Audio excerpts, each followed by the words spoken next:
नमस्कार दोस्तों।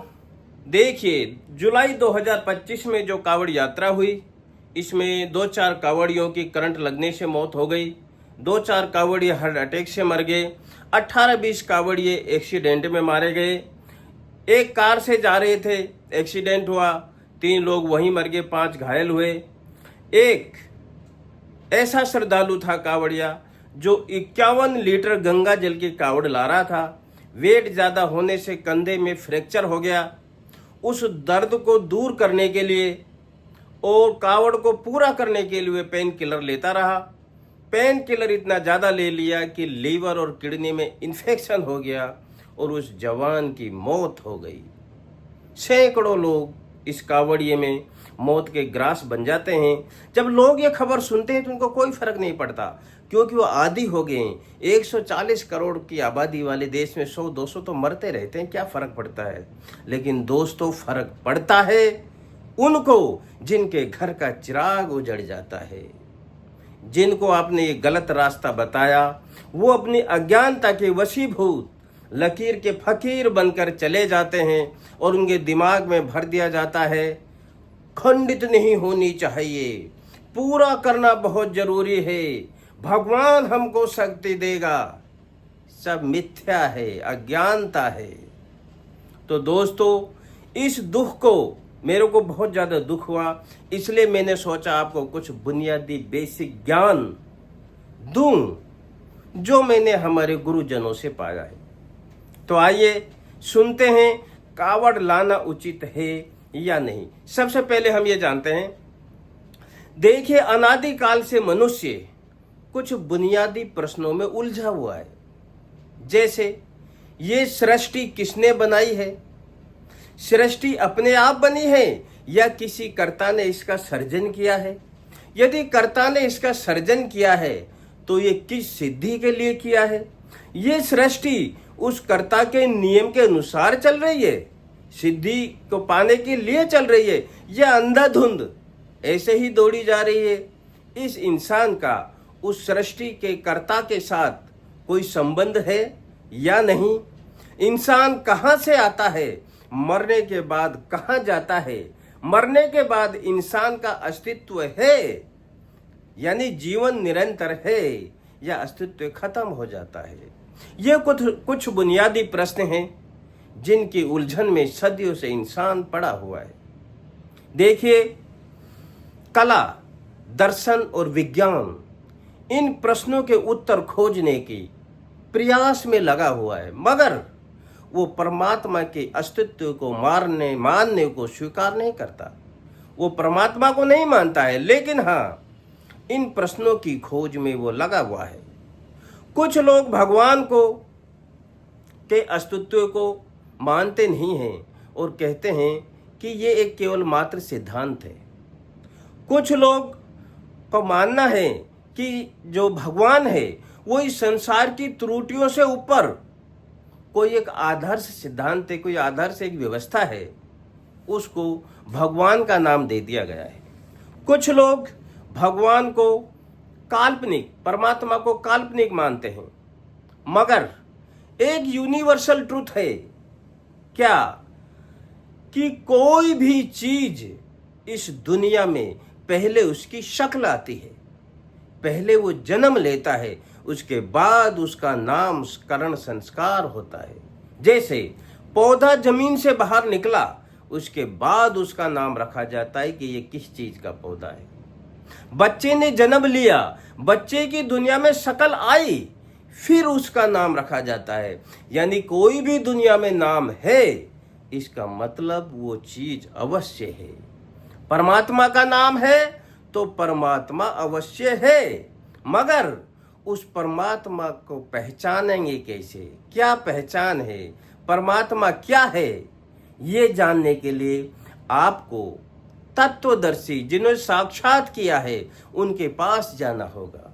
जिन्होंने साक्षात किया है परमात्मा का, उनका ये मानना है कि दुनिया बोले कागज लेखी, लेकिन हम बोले आंखन देखी। क्यों? क्योंकि साक्षात दर्शन किया है। जिन्होंने दर्शन किया है वो उस सुप्रीम सोल परमात्मा की पहचान बताते हैं। सुनिए क्या है पहचान। नंबर 1, अजन्मा। परमात्मा कभी जन्म नहीं लेता। क्यों? वो सुप्रीम सोल है, उससे बड़ा कोई नहीं है। यदि वो जन्म लेगा तो माँ बाप उससे बड़े हो जाएंगे।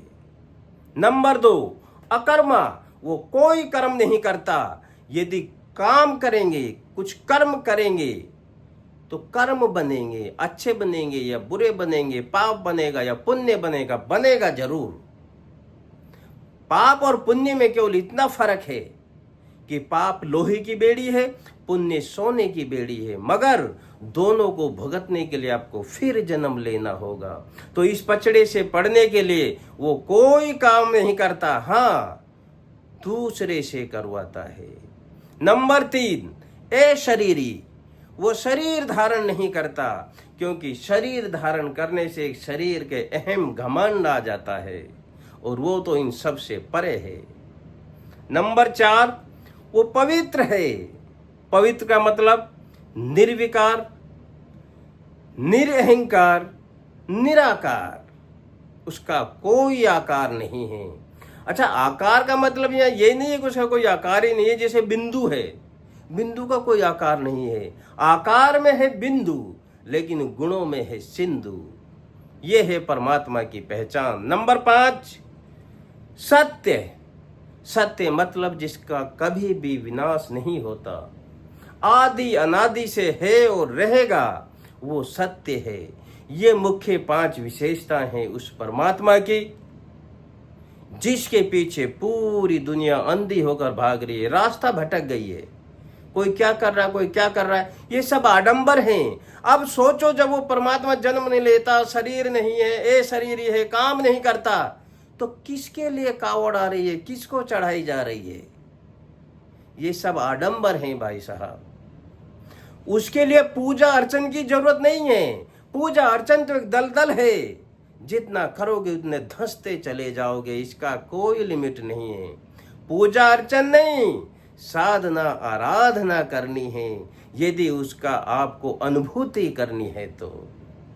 दोस्तों, परमात्मा आडंबर से बचिए। ये सब बाहरी आडंबर हैं।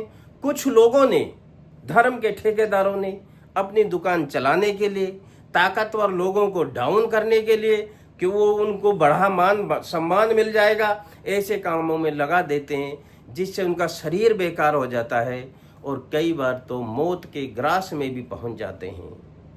राम, कृष्ण, रहीम, बुद्ध, महावीर, ईशा, मोहब्बत, इन सबको पूजने की जरूरत नहीं है, इनके जैसे बनने की जरूरत है, क्योंकि ये कोई बहुत बड़ी तोप नहीं थी।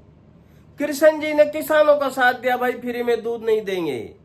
न्याय का साथ देकर पांडवों के साथ लड़ाई लड़ी, क्योंकि न्याय का साथ दिया, और वो भगवान बन गए। श्री रामचंद्र भगवान जीवन कैसे जीना, मर्यादा में अपना जीवन जी के दिखा, और वो भगवान बन गए। ये छोटे छोटे काम उनके पद चिन्हों पे चलकर, उनका अनुसरण करके, उनके जैसा बनने की कोशिश करनी है। पूजा करने से कुछ मिलने वाला नहीं है।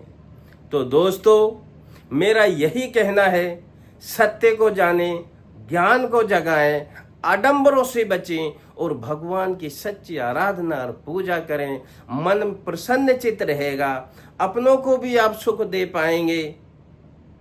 मम्मी पापा भी तो भगवान हैं, उनकी सेवा नहीं कर रहे हैं, इतना कठिन कष्ट उठा रहे हैं बिना मतलब, समझ से परे है।